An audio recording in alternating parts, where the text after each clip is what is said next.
Dewan Pimpinan Pusat Perkumpulan Penasihat dan Konsultan Hukum Indonesia (Perhahi) resmi menjadi kuasa hukum Ibtu Rudiana, ayah dari Muhammad Rizky Rudiana Eki, yang tewas bersama Vina Dewi Arsita di Cirebon 8 tahun lalu. Kasus yang dikenal sebagai pembunuhan Vina dan Eki ini kembali mencuat ke publik setelah kasus ini diangkat ke layar lebar dengan judul film Vina Setelah 7 Hari. Film ini memicu polisi kembali memburu para tersangka pembunuhan Vina. Namun, belakangan terungkap berbagai kejanggalan penanganan kasus ini. Salah satunya adalah soal peran Rudiana. Sorotan ke publik soal Rudiana inilah yang akan dihadapi balik oleh tim kuasa hukum. Pitra Romadoni Nasution, salah satu tim Perhahi mengatakan, sebanyak 60 pengacara tergabung untuk menyelesaikan dan menuntaskan tudingan yang mengarah kepada kliennya.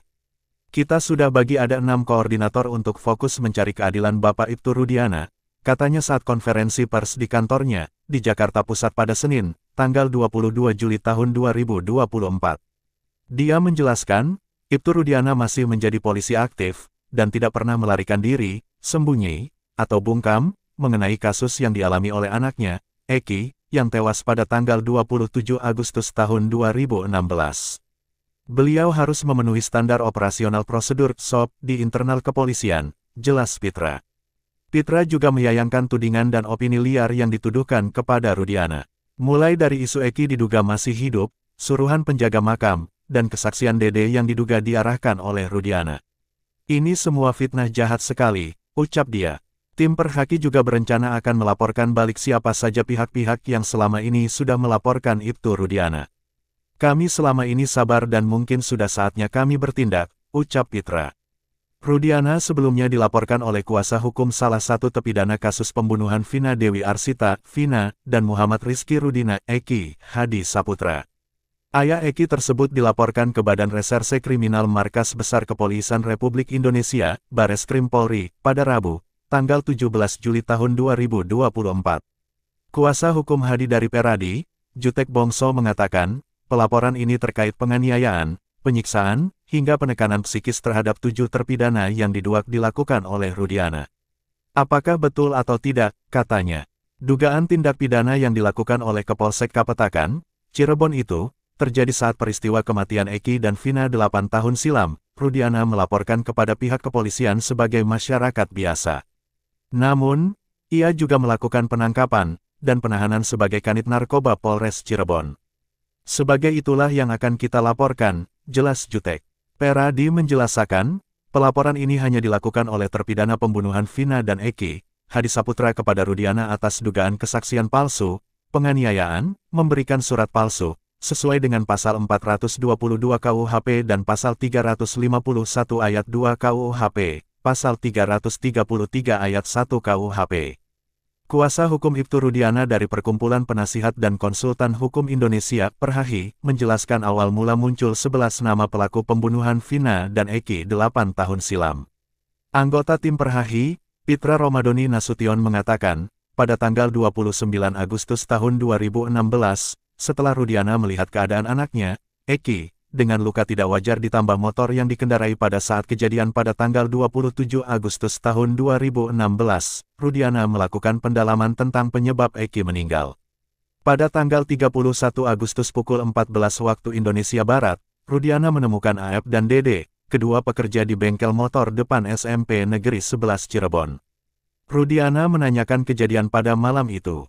Pada pukul 16 waktu Indonesia Barat, Dede memberitahu Rudiana bahwa mereka melihat orang yang diduga melakukan pelemparan batu terhadap Eki dan Vina. Memang sudah ada pengakuan dari Jaya dan Sudirman kalau mereka lakukan aksi lempar batu, ya, kata Pitra. Pitra mengatakan, pemeriksaan para pelaku yang sekarang menjadi terpidana dalam perkara pembunuhan Vina dan Eki, dilakukan oleh Unit Reserse Kriminal Reskrim Polres Cirebon. Saya luruskan ya, bukan Pak Ibtu Rudiana yang periksa, ucap Pitra.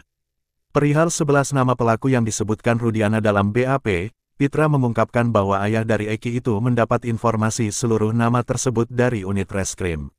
Jadi dia memang sudah mendapat info seluruh nama itu, baru dia sebutkan. Kesaksian Rudiana yang tertuang di BAP. Dalam laporan berita acara pemeriksaan BAP Rudiana yang diterima Tempo, ayah Eki itu menyebut bahwa kematian anaknya bukan karena kecelakaan tunggal, melainkan diduga dibunuh. Bahkan nama Peggy ada dalam laporan Rudiana.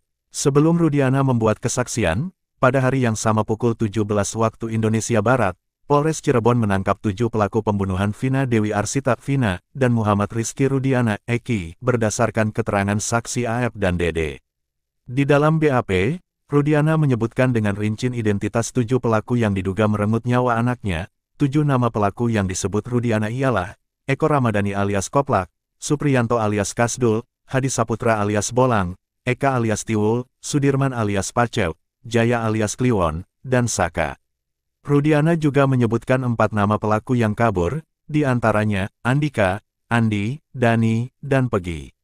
Selain menyebutkan nama 7 pelaku beserta 4 daftar pencarian orang, DPO ayah Eki ini juga menjelaskan bagaimana para pelaku melakukan pembunuhan terhadap anaknya.